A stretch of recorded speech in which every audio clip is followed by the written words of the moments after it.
Before I start the video, I would like to give a massive shout out to my Patreons who have been supporting my channel. If you would like to check out my Patreon and receive early access to some very exciting videos coming soon, then please click the link in the description below.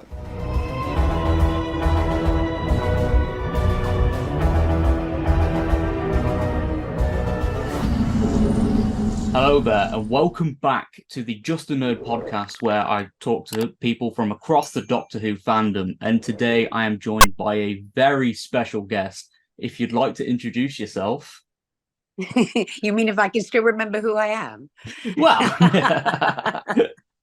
Hello, darling Jack. My name is Katy Manning. Katy, it is a lovely honor to meet you and talk to you on today's podcast episode. So if you'd like to explain, what do you do in your career? What do I do in my career? You mean over 55 years? How much of this do you really want? Yeah, I'm an actress who has worked in 3 countries over many years.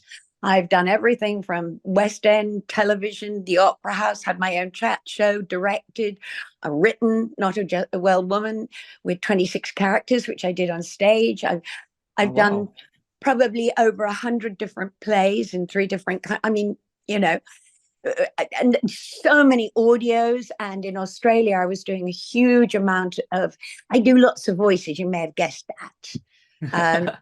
And I did another play where I played 9 characters, including Betty Davis on stage, from Betty Davis to a 5-year-old, to an Irish granny, to an evangelist gospel preacher, all on stage at the same time, darling, all speaking together. Which is great for Big Finish, because it means I've just done 50 voices for 3 books for the wonderful Paul Mars. Wow, you really do know how to keep yourself busy. Yes, I do. Well, I count myself very lucky every day, because you come into this business and you have to remember that it doesn't owe you a living. You've chosen to be in it. Yeah. Anything to do with the arts comes from a sort of a passion and an addiction and a dedication. Yeah, of course. And in between time, I have babies and do other, there's other stuff in life. Yeah. So yeah, you've certainly, across so many years, you've had a presence on screen and on stage, and whilst also juggling, your personal life and stuff. But I am curious to know, Katy, what inspired you to get into acting? Well, I don't know, inspiration. I don't think I was inspired. I had lived a life without going too deeply into it, because it was an awful lot of name dropping from the life I've lived. That I grew up in a journalistic house that was full of politicians and sportsmen and whole cricket teams sometimes, and boxing. And so I grew up with all that, and tennis, and all that around me. So, famous boxers and so on. And then I met somebody who was the daughter of a very famous Hollywood star, who has been my friend since we were about 11, and is one of the 12 godparents to my twins. Anyway, I danced. I kind of like doing lots of little things. I was a very myopic child. I grew up with sound being my friend, and dance I loved, because I just danced in my own world, which got me into a lot of trouble in very strict ballet, I can tell you. And I like to voice things, drive my children mad, but my God, my grandchild absolutely loves it. Walls talk, chairs talk, everything talks, flowers talk. They all have voices. Well, they're all part of the universe, part of us, darling. Yeah. Anyway, so, and then I had a very, very bad car crash, and I won't go into all the sort of, otherwise we have to play all that sad music. But it was the end of my ballet career. And after about 2 years being hospitalized and, having my face put back into some sort of shape, and lots of bits of metal in me, which now my bits of metal and stuff are so old, they'll be on the Antiques Roadshow when I go. Most people say, ew, well, I've got titanium. I said, no, darling, I was before titanium. BT.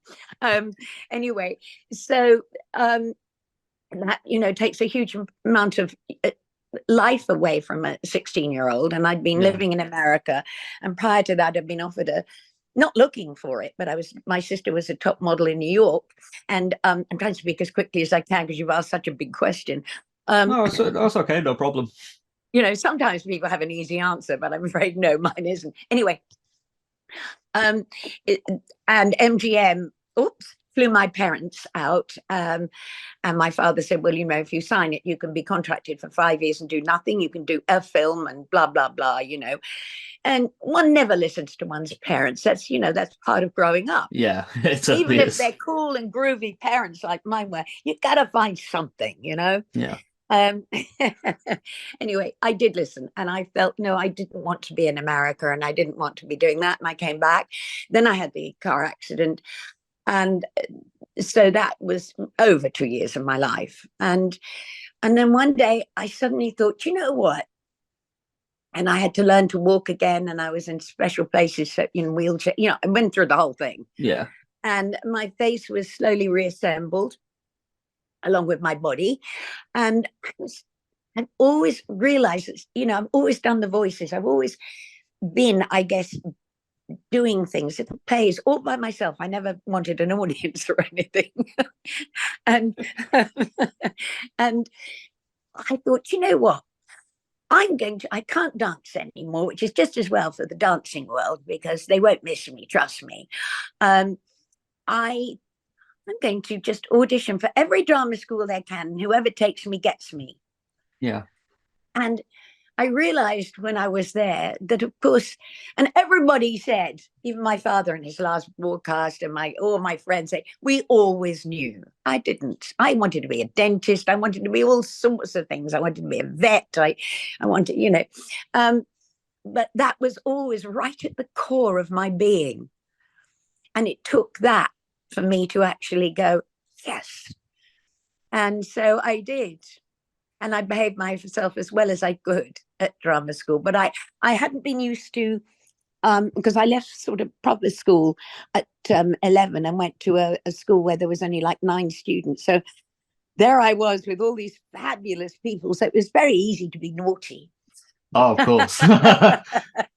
But when it came to, I loved it so much. And when it came to doing a performance, I was just in my absolute zone. I was, dedicated, and and disciplined even. Because that's one of the things a lot of people don't realize, how disciplined you have to be as an actor.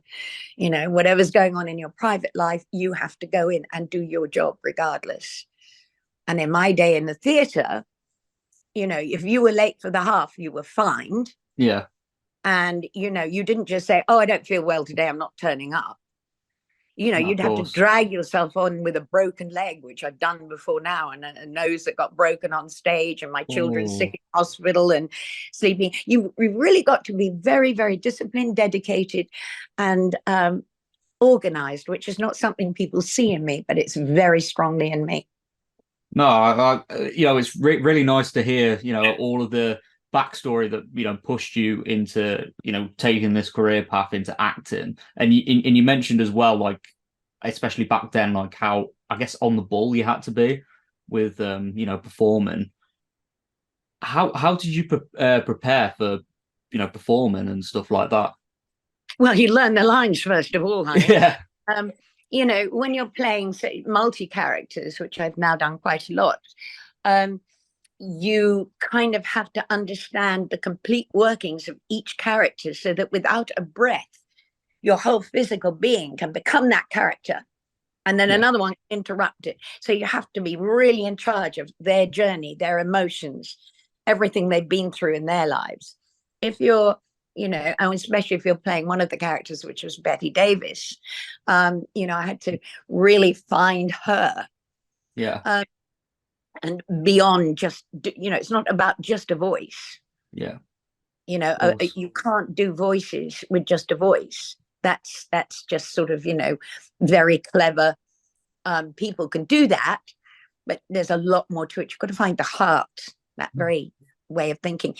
And so, basically you learn the lines, don't knock over the furniture, and make sure you get paid at the end of the week. Yeah. But whatever character you get, you have to learn exactly how they think, how they feel, why do they do this, listening, when you're actually on stage. It's so important to be constantly hearing the information you are getting for the first time and being able to react so that it's always fresh, always new. I ran in my first stage play for 3 years, and so that's 8 shows a week, where you have to make sure that everything is as truthful as it can be. Otherwise the audience won't buy it, will they? Yeah, of course. Of course. And you learn that in Doctor Who a lot, because back then, now people are used to it, actors are used to it, but back then, they were experimenting with color separation overlay, which now you just know is green screen. Boom, done. That's the button, there she is. And I was working with monsters. Well, fortunately, being very, very myopic, they used to take my glasses away from me when we were filming on location. The moment went to do a shot, my dresser would have the glasses, or John would shove them in his pocket, because they're very, very thick, darling. And on stage, I had to learn everything without them. Every blur I had to know, so on and so forth. But when it came to Doctor Who, it was fascinating, because it meant that when we were doing things on green screen, I'll use the modern terminology there. When we were doing things on green screen, I couldn't see the monitor because it was too small. And so that must have been a challenge. Well, no, because you see, being this myopic, this is why I wrote a whole play about it. I can see things because I'm not seeing anything. So everything I see is completely in my imagination. I mean, you may see a palm tree, you may see a telegraph pole, I see a dying palm tree, I live in a very separate world on that level, because I'm not, I partially see, so I'm seeing things differently. I've tried to take the wrong children home from school. They're blonde, they're small, they must be mine. Excuse me, those are my children. Oh, so sorry. They got to be teenagers, and I thought, I wish I'd taken the other ones. But it's so for me, Doctor Who was absolutely fantastic, because I was constantly seeing things in my head which are going to be a lot more scary than some of the things we were really looking at. Even though then we had nothing on television to compare it to.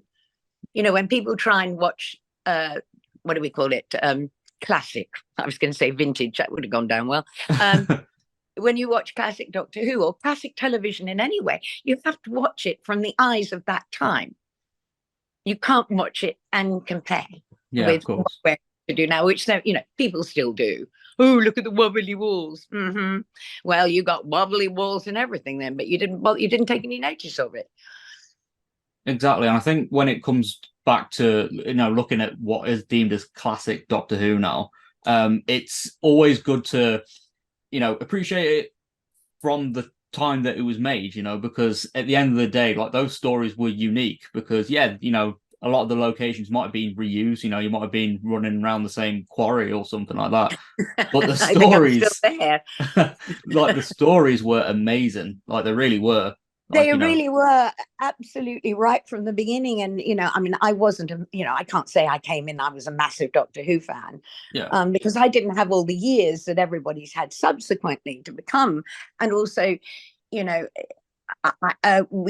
was a children's program from when it first started, and in John Pertwee's time, and I think it was the second season, it went into sort of 75% over 16. It became like cult as well.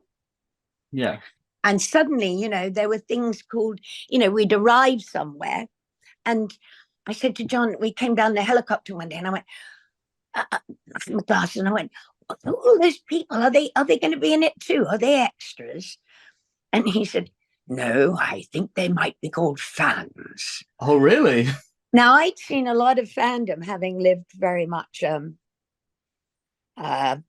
the Hollywood lifestyle, for want of another word, many, many years of, hugely famous people, fans, obviously, that I understood, but I hadn't thought, this little myopic creature in a program called Doctor Who was suddenly going to be sort of in a sea of people who were just so excited and so thrilled. And that was my beginning and my understanding and my absolute passion that this is one of the most important things for me that's ever come out of Doctor Who. Yeah. Is these extraordinary people that I've met, to a program that has inspired so many people, you know, to go in, and we can drop some names here with Russell T and Mark Gatiss and you know, I mean, I can go on and on and on, Peter, all of whom you know, grew up as Doctor Who fans and were inspired by the show, you know, all the Big Finish people.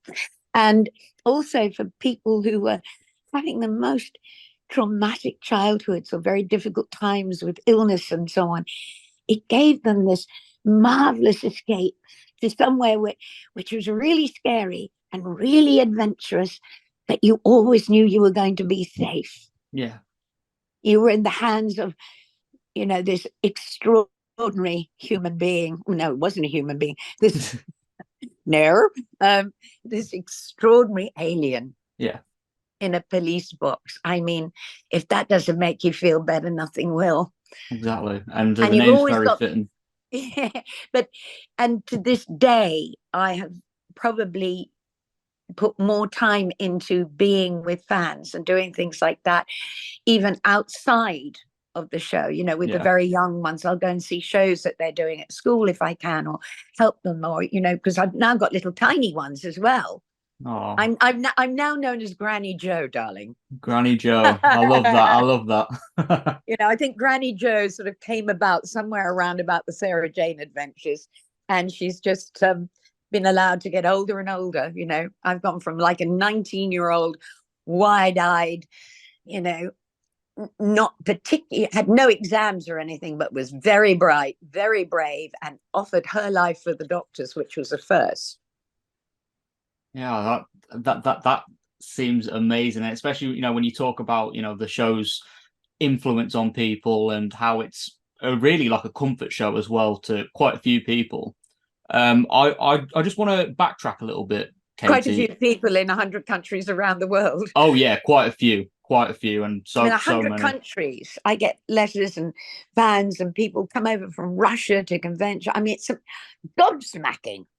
Yeah. Anyway, sorry, you were saying. No, it's okay. I was just going to backtrack a little bit, and you mentioned when you first started, you know, working on the program, and you were kind of amazed by, you know, what the show had already, you know, with fans, you know, getting ready to see you all on set and stuff like that. But that only happened in the sort of second season that it really became, you know, the fans were there. Yeah. For me, you know, because it, as I say, it changed a lot when Barry Letts took over. Yeah. Both in storylines and, you know, intentions behind them. There was always the adventure, but there was always those little things that were very tied up with what was actually happening in the world. Yeah, of course. Of course. But I was just curious to know, when you were first cast in the show, how did it feel to, you know, be joining that world? Were you somewhat aware of Doctor Who's influence at the time, and were you nervous? It had an influence, but you have to remember we were looking at it only in this country. Yeah. You know, it wasn't until the 80s everybody went bonkers in America and Australia, and, you know, I mean, truly. And I know that because I was living in both countries prior to it. You know, I was in America in the late 60s and, you know, Australia in the 80s. And that's when, you know that they would do it. I wasn't doing because I was living in Australia, but they were doing conventions all over America. And, you know, it's built. I got many stories that can show you how and when that built. But so what it was, I just got I had just been in a series that was hugely successful and very much in the press because of it. It was a real kind of groundbreaking television show called Man at the Top, with a man called Kenneth Haig, who all the women thought was the sexiest man on the universe. He was attractive, but was he? But all these women say, "Oh my God, you get to kiss!" You know, oh really? Anyway, so I'd done one of those, and then the writer John Brain they were very happy with what happened. I only had 4 lines to begin with as a French au pair, because one of my skills in life is I speak French, and That's a I very had good four skill. lines. And they took me, yeah, especially in France, but they took me out of the 4 lines and they gave me the Juve lead. So before I'd even done it, that was during the first week of rehearsals. I thought I got the sack, but actually I was being promoted. Um, and so I'd already had, quite a bit of attention. And then when, of course, I got Doctor Who, well, that was it from there on in. I mean, every day in the papers, what you wear, what you do, you go, who Yeah, I you're can going out imagine. with. And then it was, we didn't have all the social media, but you had the press on the phone every day. And, honestly, and everywhere I went, people say, oh, where's your TARDIS? Um, Of course. and to this day, I mean, I've been on a tube every day, and so I fell on the tube the other day, and I Oh, collapsed onto this. No, not over. oh, No, I fall over a lot, darling. You can't break me. I just bend. And anyway, so I just, as a train thing, and I fell right into his lap.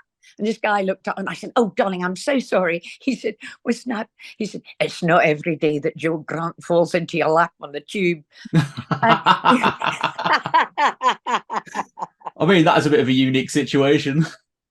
yeah, I think, because you do get, obviously, I'm always amazed that people sort of recognize me. But that was my favorite of this week.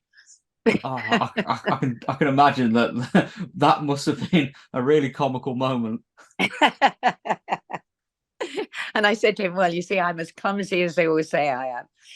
Anyway, yeah, so when I got it, I mean, it was everything I wore. If I was I think for years my mother did keep press cuttings, but I had a father who, we had trillions of all his, we were a journalistic family. On the first day that Doctor Who went out, in the very first episode, Terror of the Autons, on the opposite page, it used to be the Radio and TV Times. And on Okay. the opposite page, on the radio page, at exactly the same time, it had Sports Report, the last word, J.L. Manning. I was competing against my father. So when it came to cuttings, my poor mother would have gone bonkers, but there was a whole bunch kept. But, it was all stuff of, what makeup, what diet, same stuff as today, only back then and only in the press and magazines. And I did fashion, this winter's hats on and that kind of thing. So all that, and I got used to it. And John Pertwee, then I started to do radio interviews, which I hadn't any experience in.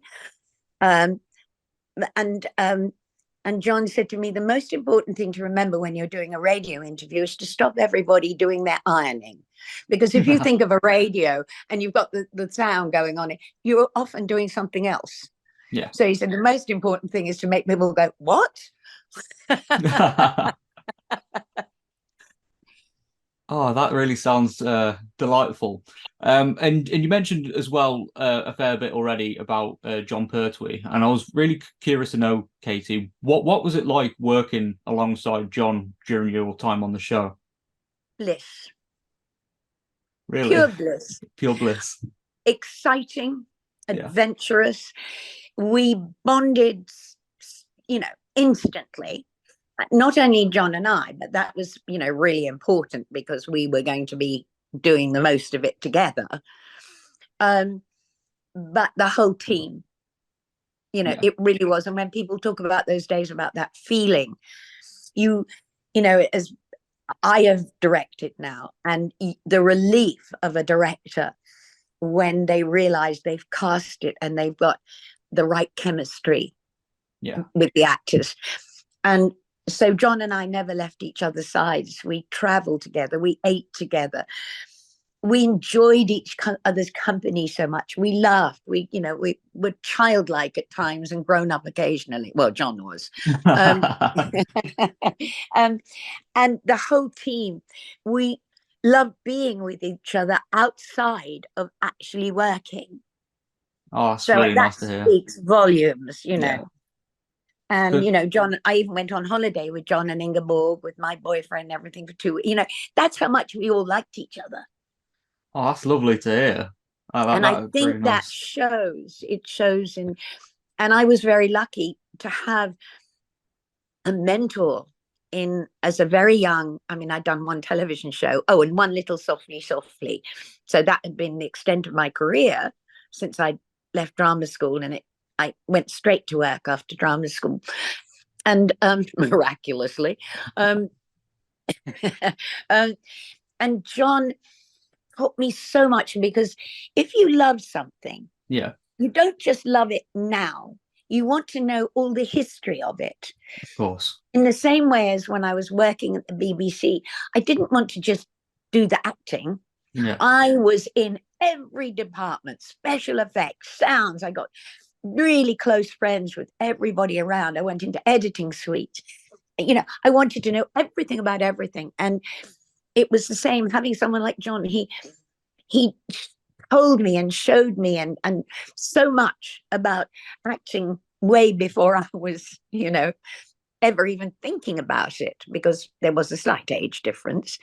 And his years of experience in musical and theatre and cabaret, and all the people he'd known. And of course, I'd heard all those radio shows when I was a little girl. I mean, there was before television. I would hear that voice of John Pertwee, never knowing that one day I would be working with this remarkable man of so many voices. And he encouraged me to do my voices. He taught me so much. And he had such a passion about the program, as we all did. We cared about every tiny little detail. And for John, it was his first straight role, in a sense. Okay. Yeah, I mean, he'd done all those carry-ons, and carry-on. Is it carry-on? Carry-on, yeah, carry-on. Yeah, it is, yeah. That sounded like luggage for a minute. I'm traveling so much at the moment. See, I've got luggage the other side of my brain. And so he really, no, I mean, I could go on and on and on about the wonders of Pertwee, but he taught me so much, and he took such great care of me, and vice versa. And, that was the magic, and that was the glories of going to work every day with this, Nick Courtney, Roger Delgado, obviously the newcomers in Richard Franklin and John Levine. But, for me, my main person I was with all the time was John. And he helped me through a lot of difficulties in my own life. We used to share all our, problems as well, which we were able to do with the whole cast. So that's how close we were. I think that is really important as well for people to know as well about, your chemistry with John off screen as well, because it helps, improve what you see on screen, because, you worked so well, you knew about each other, and there was a good and powerful dynamic, which certainly did become a highlight in several episodes where you two were on screen together. Yeah, and also, and we'd go to Roger Delgado's house for dinner, and and things like that, and Nick Courtney's, and I was so lucky. I was at the BBC at a time where it was a very comfortable time, just that tiny little few years, I guess, between 1970 and about 1974. There was this wonderful time where I was never, ever treated in the way that a lot of women have been treated before or after. I was always included in everything, and I was allowed to go anywhere. I was allowed to learn everything, and they were so keen to teach me. So it was a bit like Jo, really, wasn't it? Jo was in this, and you saw over the time that she was in it, she grew up. Yeah, she did. And then, to come back and Sarah Jane has grown up again. I'm a character that's had a full life. I can now be I'm 77 in October. I can be the woman that I am. Exactly. And, it's really cool that you can kind of relate to the character, because, you've played the character for so long. You've essentially grown up alongside Jo, really, which I think absolutely. I grew up, she grew up, we grew up at the same time. Exactly. I mean, she was growing up in a slightly different world, but there is a sort of similarity there. And my mentor was the doctor in real life. And there you go. So, but he wasn't quite 2,000 years old, although I did upset him once when I when you're young, you say really stupid things to like Yeah. older people. And he was talking about cars, and I said, "Oh, did they have cars when you were young?" Oh, oh. And his little face, yeah, but it's that's a very sort of Joe thing. Yeah. And that was, I think, that you could see some of those levels in the script. The very young Joe, and this, Yeah. and the doctor's 2,000 years old. I mean, when people say, well, sometimes you used to get cross with you, I said, well, every parent gets cross with their child when they start asking, when they start or do something that's not, or don't do what they're told to do. Yeah, of course. And yet you saw the love that they had for each other. And as I say, Joe was a character that realized how important his work was. And when it came to the choice, and I think it happened twice, but the most impactful one was when she offered her life for his in the Demons. Yeah. Yeah. Yeah, that again is like a really big moment for their dynamic on the show.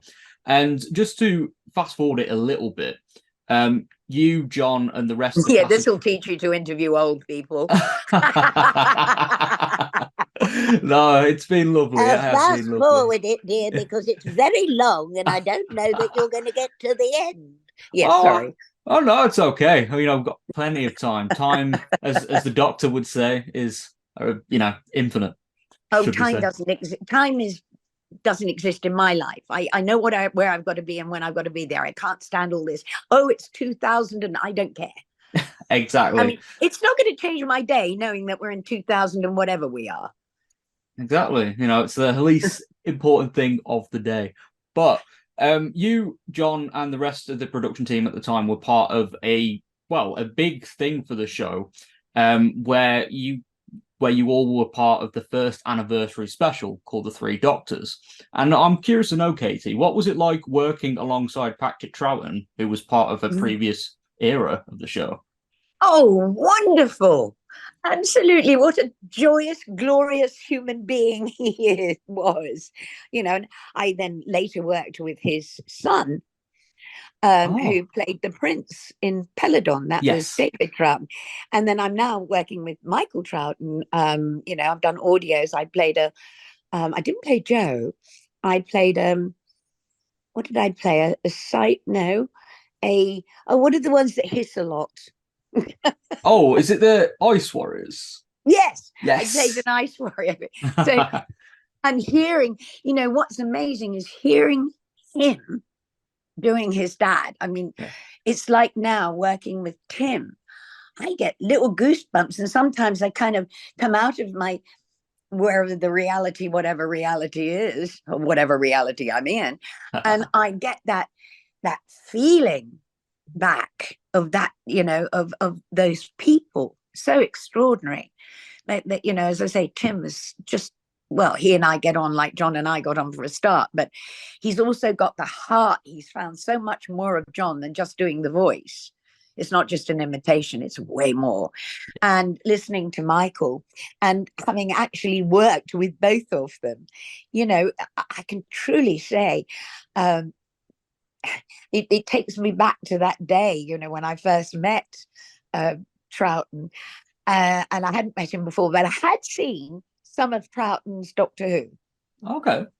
Because I came in, the first time I ever saw it was William Hartnell, who I knew from Yes. something called Bootsy and Snudge and a few other things. And I thought, wow, this is really cool TV. But then, I was a busy person, off and running and doing, and I didn't see a lot of it. But I thought, whenever I could, I loved it. And then I watched quite a few of the Troughtons, absolutely fabulous, adored it. So, of course, when he came bouncing into the studio, and a very different kind of actor to John. Yeah. Now, this I think is quite interesting because John, being the light entertainer, the one that and the cabaret star and the voice and all the carry-on films, etc., and a lot of theatre, comedy. Yeah. Which is why I said it was his first major straight role certainly on television. And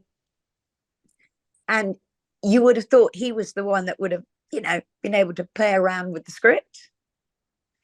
but it was interesting because Patrick, who was the sort of the Shakespearean actor and, you know, had done all this, had an extraordinary theatrical and television career, but very much known for his being a terrific theatre actor.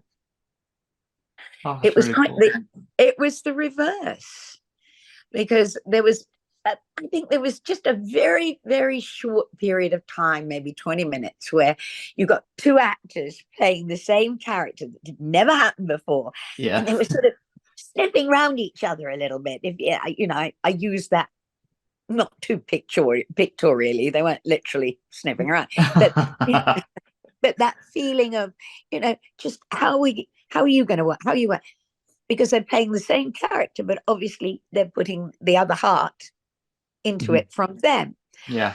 And so John at one point put his hands on his hips because, you know, he was so tall and so I mean, he could walk into a room and just go up. And anyway, he put his hand, and he said, you know, because Patrick said, well, aren't you going to answer me? And he said, I will answer you when I know exactly what you're going to say. Oh, that's a good impression as well.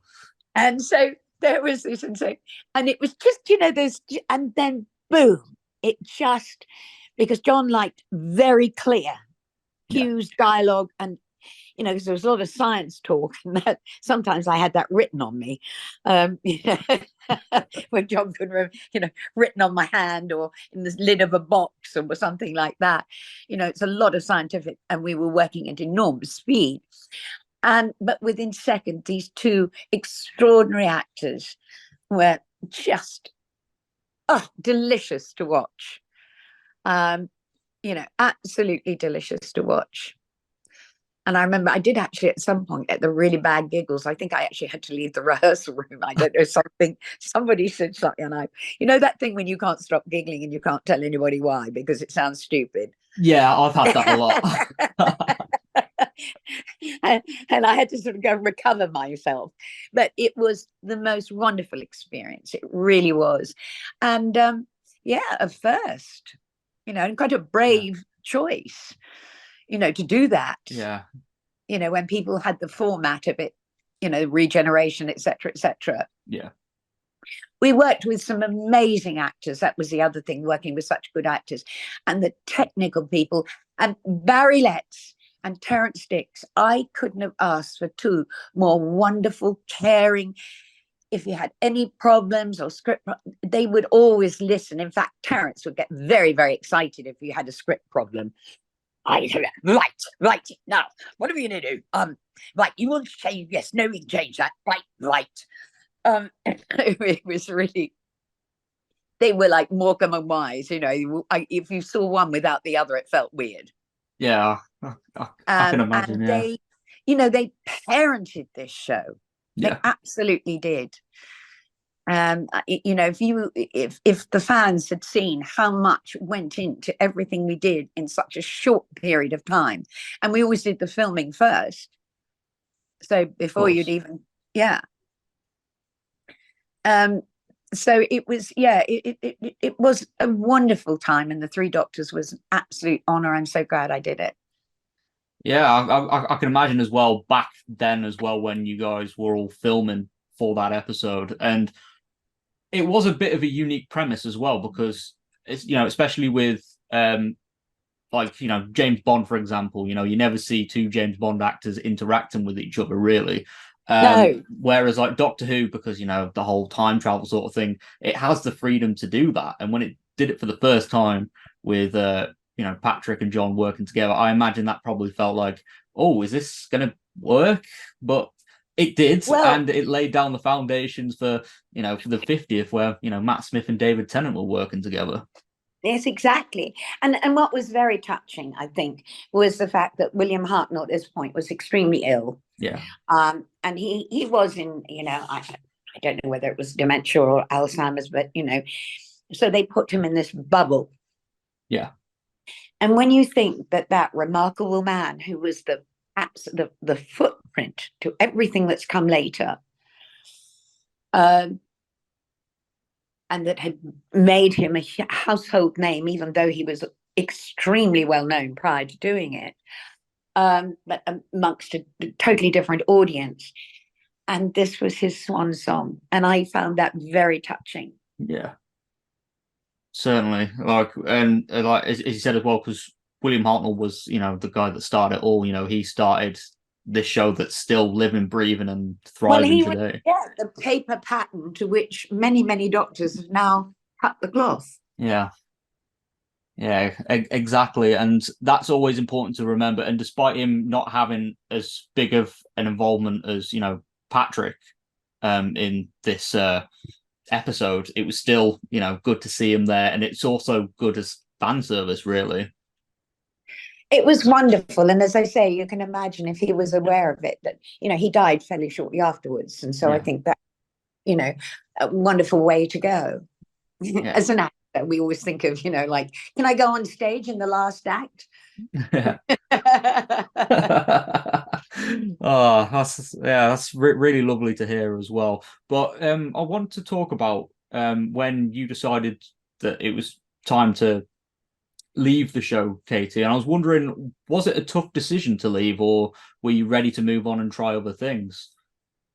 It's a heartbreaking decision to make with the bonds that you Yeah. have, and being, a young actress and not having had years of experience or ever having done theatre or anything like that.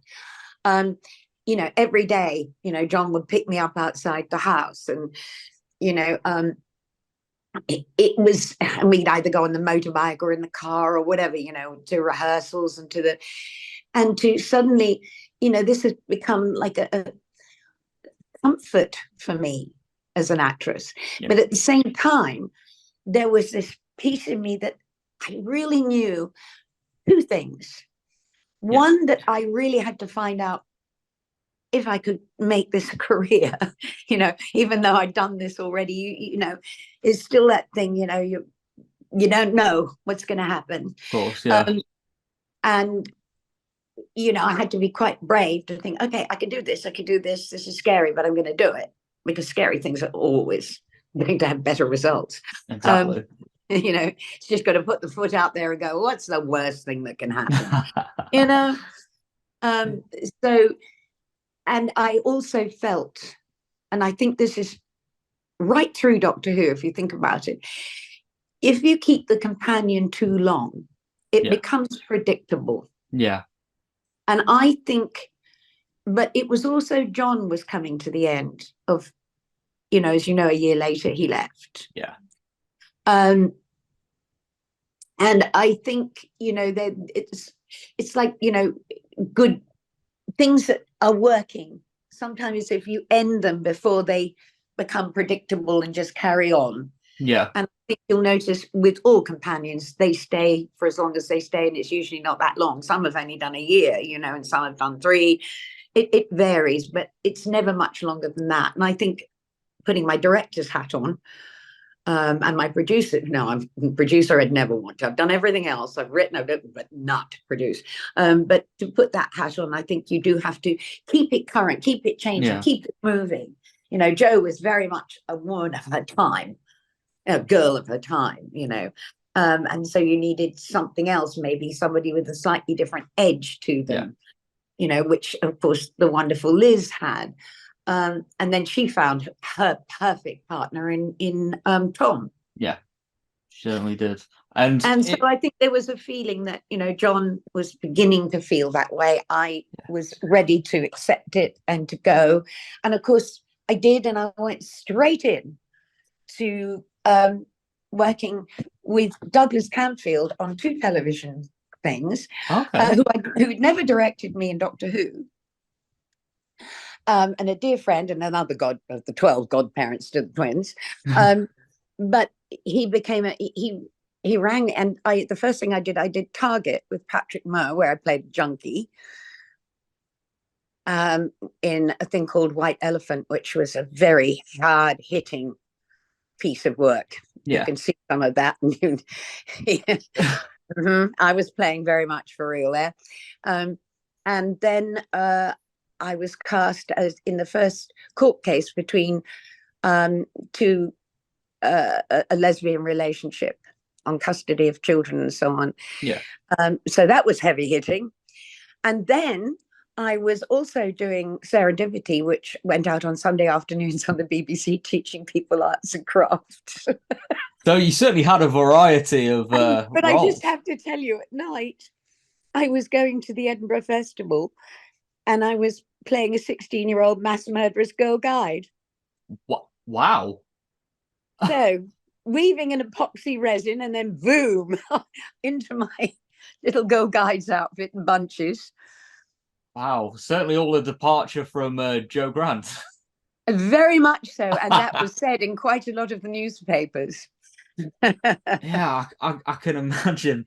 But the thing with Doctor Who is that no one is really does leave it behind, do they? To be honest, Not now. Yeah. I mean, I honestly then, I mean, I left it a lot behind when I went to Australia in the 80s because it wasn't on like it is on here. And Yeah. when I went to Australia with twins, I didn't go over there and say, hello, my name's Katy Manning and I was in Doctor Who. I went over there with two very sick children and I thought, well, I got to work. Yeah. And I basically, it felt like I was, the first play I did was with the professionals, Bodine Doyle, Martin Shaw, and then Jack Klugman and Tony Randall. But I was working not on the name of Doctor Who in Australia. There were fans, but it wasn't like, it was beginning to happen in America because I went in 82. So I missed that huge thing that was going on with it suddenly becoming the biggest conventions everywhere. I didn't do that till quite late. So, but, so I didn't kind of, I'm not sure how it changes your career. But it's something that it's like, when you have a gorgeous sweater that you have when you're little and you never ever want it to go away and your mother does something stupid like wash it or, hides it from you or throws it away or something. Oh, yeah, I had that. Yeah. Well, I liken it unto, I'm so glad I still have this sweater. I never knew, how could I have known back then? You can ask people from the 80s onwards and they all knew what they were in. Yeah. I was just on that cusp of it going right up in the ratings with John and getting this kind of younger or, older audience as well. A lot of the dads that used to watch it with their kids started to watch it for themselves too.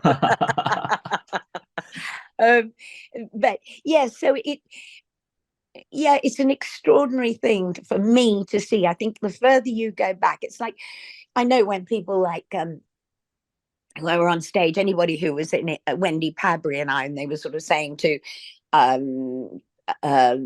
Janet and to Sophie, oh, did you keep costumes? And they go, oh yeah.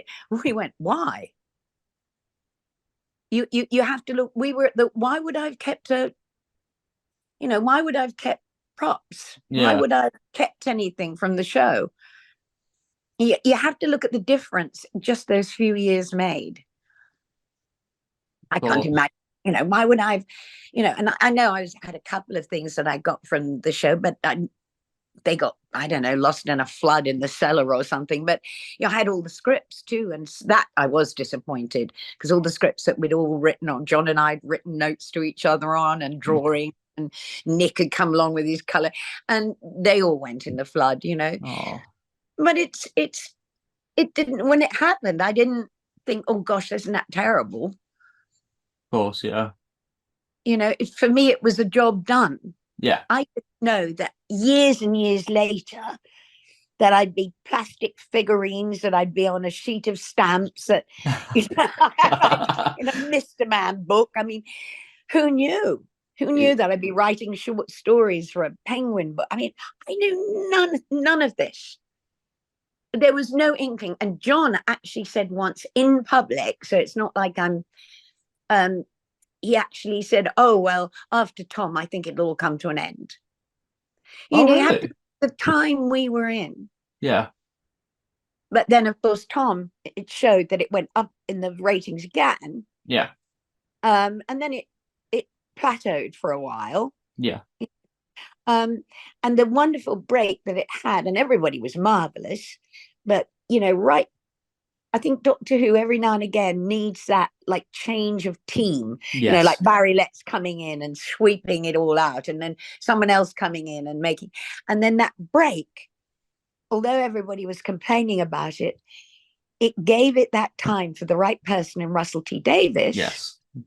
to reignite it and make it now, because it's a show that's always got to keep growing and changing and growing and changing, but it never loses that old sweater.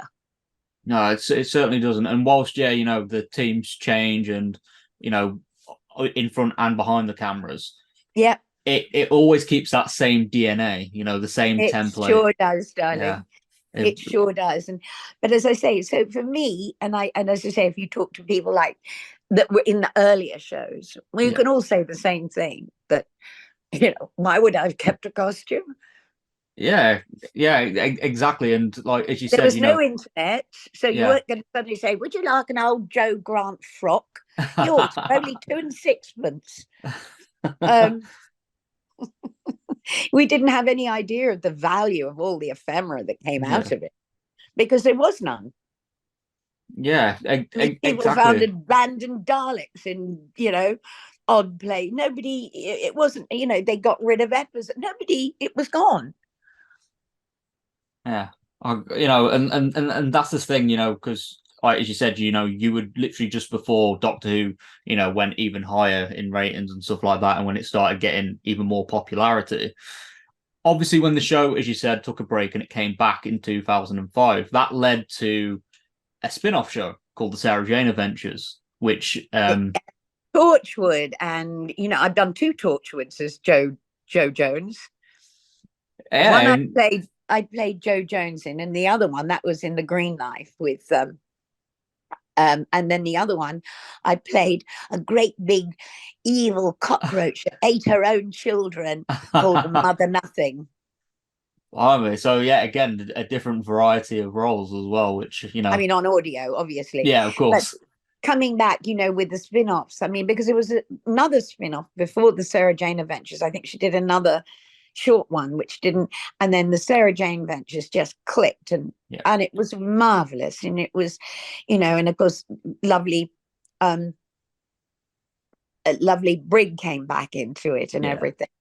It was absolutely joyous, and it was wonderful because Liz and I, obviously having worked her year with John, just prior to John leaving and everything, and we became very good friends, very good friends, and I'm now very friendly with her lovely daughter. So oh, yeah, and Daisy Ashford too, who's Caroline John's daughter. I feel like they're my girls. yeah. I can imagine I that feel dynamic. Yeah, I feel very parental towards them because neither of their mummies are here. oh, You know, um, so, and the friendships that I've made through Doctor Who yeah, over the since I came back from Australia, I was just amazed at all these wonderful friends that I made. The old ones, obviously, I've kept, but all these new, and to this day, I'm making. You meet fans, and people think, oh, fans, people who, what I call civilians, people who aren't in the arts. They think, oh, fans are a bit weird. And you say, well, yeah, talking to this guy's a nuclear scientist, da da da da. And you meet these incredible people, yeah. and you listen to their stories and their lives, and you meet I've watched them now growing up, getting married, and having their own babies. I mean, this is just amazing to me. Absolutely amazing. Oh, I can imagine, like, and as well, like you said about meeting fans as well. Fans from different generations as well, and I guess it must be not. It must give you a nice feeling that fans that are from like a really younger generation really love your era of the show. I guess Well, when you see a 5-year-old who is Joe obsessed and has all the costumes made, and another little boy who dresses as the third Doctor, um, and she does drawings of Joe. She knows everything about Joe. She's 5. oh man, Really young I, fan. I have a lot of those, and then I've now got a lot of teenagers too, because they think I'm quite a cool kind of granny. Because I've been such a naughty woman all my life, Now I'm kind of a useful granny because she's seen it all. And I think that's one of the joys of Doctor Who, that I can't imagine anything else could have ever given me. No, with all the other work that we could talk about that I've done. Yeah. But I've had huge, I've done things where I've been really loved what I've done. I've really loved the show. I've done things which have just been ghastly and I can't wait to get out of them, but you do, and all the things that I never thought I'd do, like write, direct, etc., that I've achieved. Doctor Who is the only sweater I keep. Oh, that is really lovely to hear, because you've worked on Doctor Who, essentially for a while as well, because as you mentioned with Big Finish as well, where you've been working. And I even got a little giggle on I thought it was the 60th, but I'm told it was the 59th when Sophie and Janet made their comeback. Yeah. And so Granny Jo got her little second on that, which was a big surprise to everybody, including me. It just keeps going, doesn't it? Yeah, it really does. But I have to tell you, I am more a fan now that I've been able, since the moment Christopher Eccleston, who I met on my birthday a couple of years ago, lovely face. Oh, he's gorgeous. I work with an awful lot of them on audio as well, all your Collins and your Sylvesters and so on. But I loved Christopher Eccleston as an actor, but when he came out of that TARDIS with her, who's just divine, I adored her. Rose, I thought, was stunning. Yeah. Together, I thought they were going. And I just stood up and cheered. I thought, that's it. I like this show. And I've actually watched more of the new than the only time I really see the old now is when I'm behind the sofa doing one of the, and I've been able to see lots of, everybody was so good. Yeah. And when people say, who's your favorite Doctor? And you go, oh, not yet. Obviously, as a friend, it had to be John. Yeah. But watching all of their performances, and I've said this a few times, to me, that's the two hearts. You've got the heart of the character and the heart that the actor brings to it. Yes. And all their creativity, which for me means they're all superb. Matt, obviously is another little treat for me, because, he and I got on really well, and he was just a glorious young actor to work with. Bonkers. And yet he had the audacity to say I was as mad as a box of frogs. Oh, did he now? Yes, he did. Up there in print. And I thought, hello, Matt. Kettle? Black what? Oh, because that's the thing. Now you've worked with Matt as well, on the Sarah Jane Adventures. What was it like working with, a new Doctor at the time? I was so fascinated by his performance as the Doctor, which I thought was physically, he's a beautiful physical actor. I've seen him on stage a couple of times too. Okay. Wonderful actor. And I loved the way, because strangely enough, even though he was young, he had such an old soul, which was interesting, because Peter Davison was young and wonderful, but he didn't have the same old soul feeling that I felt Matt had. Not that made one better than the other, just pointing out that he was probably the youngest at that point. And, and he'd followed a very hard act in Tennant. But I thought he was stunning. And I felt his 2,000 years. And working with him, he was such a generous actor, because it was there was quite a couple of emotional moments for me there, because this was the first time I brought Jo Jones back. Mhm. I said to Liz, I went, oh shit, they're going to see this old bat. They get expected to come in on a walking frame. And they, how are young people going to? She said, don't think I didn't. Yeah, but you were younger when you came back. And she was so supportive and so caring. But Matt also looked at me and he said, you take your time. Whatever you give me, I'm listening. Yeah, You that's know, really nice to hear. and because when you play a scene like that, you also know as an actor, and I've done a few as Jo Jones, when she lost Cliff and everything in the box set, and we did the short film, you can't go into sort of deep endless tears. There has to be a way of feeling it, Yeah, the emotion being there, but not overblowing it. But I know when I finished one little short film I was doing as Jo Jones, and I'd just been talking about the loss of, when the camera went, I'd held it, the tears were there, the emotion was there, but you just don't want it to go too far. no, of Otherwise, course. it's soap opera. Oh, I don't mean that. That sounds as if I'm judging them, and I'm not. But you know what I mean? It can be too much. Yeah, And so you allow, and true emotion is much more effective when you hold it back. yeah, of course, of When course. you see somebody who's about to cry, you feel such immediate compassion, whereas if you see someone actually in tears, you don't quite know what to do. You just put your arms around them. But I know when the camera stopped rolling, the tears came further because I really felt it, Yeah, obviously. And when I was doing that with Matt, all my memories of John, and they only come back when I'm talking about, when I did the box set, and we right at the very end. And because I've been talking about John and all that so much, then suddenly I do, because I don't miss people because they're all in my head and my heart. yeah. But that's when you feel that pang of loss, Hmm. So yeah, I get that. No, it's really interesting as well that you mentioned about the scene, where a lot of emotions are involved, and and you said about obviously, it's better to, I guess, hear the pain in the voice because it's more effective of like, showing your character's Also got emotions. to reach it, and if you're Yeah, doing a telly, you haven't got like on stage, 2 acts to get to the point of emotion, so that you're building.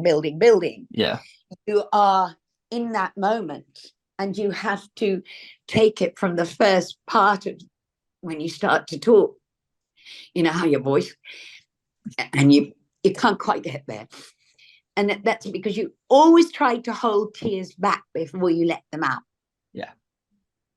No, of course, because as well, like there's that saying as well, like you can hear the pain in the voice, which did work in your performance as well. That especially that scene with Matt, where you talk about why he didn't come back for you and stuff like that. And then the thing at the end, with Jo, I always have to think of all of her character. And Jo used to get over things. She'd always laugh at the end of something, really, and you've got to find all the little characteristics that Jo had. Yeah, And now, that many years later, how life has affected her. And yet there's still that little Jo in there. yeah. And yet she's now got, 13 grandchildren and 7 kids, and she's been dropping at the bottom of mountains and chaining herself to Robert Mugabe. Everything she learned from the doctor, she put into place on this planet. No, that and as we mentioned earlier, yourself and the character of Jo have grown up a lot, and hearing little mentions of what Jo's been up to is, it just kind of, it feels like that character development's gone full circle, and it, solidifies that Jo Grant is kind of no more, but Jo Jones is what she became to be. Yeah. Well, she's still Jo. Oh yeah, she's still Jo, yeah. And as I'm still that little Katy. Yeah. Yeah, I'm I an mean, old we girl, all. but I'm the little Katy sits in there going, hello, everybody. Play. I'm not going to. And I'm working with people like, John Culshaw and Tim and Daisy or whatever. And I'm looking at them all, and I suddenly say, you're all there playing these characters, and I'm standing here playing 19-year-old Jo Grant, and I'm old enough to be some of your mothers and some of your grandmothers. How bonkers is that? Oh, yeah, that is quite bonkers. Mind you, it's just as bonkers when you see me in a studio. I was part of the 26 characters in my play. There's like babies and toddlers and newborn babies crying. If you saw me doing that, or even I wrote a gangster rap in it. I mean, if you saw me doing it, you'd be horrified. I can imagine that would be a treat for anyone to watch. You getting down and getting immersed in those roles. Oh yeah, oh yeah. But Katie, before we wrap up on this little interview, I've got a couple of questions from my audience that they would like to ask you. And the first one is to do with you've worked with John and Matt on screen, and so you've worked with two different. And don't forget, we can't forget Patrick Oh, Troughton. and Patrick Troughton as well. And you've worked with multiple versions of the same character. But if you were able to, have another chance to work with another Doctor, who would it be? Well, whoever's current. I was current. So Shooty Gatwa. Yeah, sounds good to me, honey. But I don't think he needs an old granny yet. Well, Joe would certainly keep him on his toes for sure. Or is it politically correct that we have to have an old person in the show? Well, I guess if there's a role there to be filled, Joe will be there, and Yeah, or else certainly. they could give me a wonderful monster with lots of prosthetics, and then they wouldn't know it was me. I mean, yeah, again, because you do like I do a having a lot of variety of roles. So the last question that I've got for you today, Katie, is what do you think? Jodie's lovely, by the way, in case anybody there is. People do like to know. Jodie is just a darling. Oh yeah, I forgot as well. Yeah, because whilst Jodie wasn't in that scene in The Power of the Doctor, you did meet up with her Oh on that yeah, day. no, she's a darling. They're all lovely, all the Yeah, companions, all the doctors, and I've now honestly met them all. I yeah. can tell you, truly, there isn't a rotten egg amongst them. Oh, that is lovely to hear. And I mean, I never had any My doubts heart, anyway. from my heart, truly. Oh, that is lovely to hear. But just for the last question, this is about what do you think John Pertwee's reaction would have been knowing that the show has gone on for 60 years now? Well, first of all, he'd say, "Well, I was wrong," Yeah, but he would be in. He loved being the Doctor. yeah, As anybody who ever saw him at a convention, he would walk in with the cape, and he really was, "I am the Doctor." And he had this, oh, he was such an imposing figure, but he loved all the conventions. He was so good at them too. And he was so great with the fans. And he would be in absolute seventh heaven if he was around to see it today, as I'm sure all those who are no longer with us yeah. would be. And very proud to be able to watch a show that just keeps getting better and better and better. And I never watch, I just put this in. I'm not interested in spoilers. I couldn't care less about comparing this one with that one and Yeah, that this one. They all work for me. And exactly, and that's important. I will sit in front of my TV on the sofa and I will just let it entertain me. And I love not knowing anything. Yeah, I think that's the best thing to do because you know, especially when you said from 2005, you truly became a fan of the show, and obviously when you become a fan, you don't necessarily want to have things spoiled to you. No, but I'm finding, that people do. They kind of like to know more than I want to know. Because, it's like when you're a child and you go to the theatre for the Yeah, first time, pantomime, you have no idea once that big red curtain goes up, what's going to happen.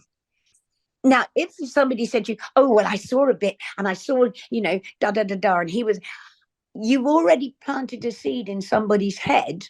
yeah, like reading reviews before I go to the theatre. I refuse to read reviews Yeah. because I've already got this person's opinion subliminally planted in my head. Yeah, and it affects how and I'm consume jolly well not going to let that spoil my Doctor Who. Yeah. Exactly. So and once I've seen it, then I'm able to comment, and I don't think I've ever been able to say anything negative. There are some, obviously there are episodes that you like more than others and situations and so on, but to me it all just works. Yeah. And I'm not the kind of fan that knows enough to be able to go into all the ins and outs of it, and so that probably is great because I don't have too much knowledge.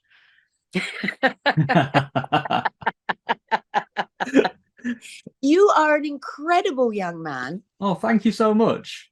You really are. You're absolutely you're really a good little interviewer. I think you have a superb future in front of you, and to interview me must be absolute hell. No, it really has been a joy, honestly. It really has. Your parents should be so proud of you. Oh, And thank you, Katy. passed on to your tutors and your parents and everything that I think you've got a lot of what you've got, and I think you can go a very long way in what you're doing. Thank you, Katy. So that really does mean a lot to me. Thank you. Thank you. You are absolutely a delight. And if you were my boy, I'd be very proud of you. Thank you, Katy. Yeah, that really does mean a lot to me. Thank you. Thank you. So from my still very wet hair, I send you a great big hug, and huge future. Go and enjoy it moment to moment. Oh, I will. I really will. Thank you.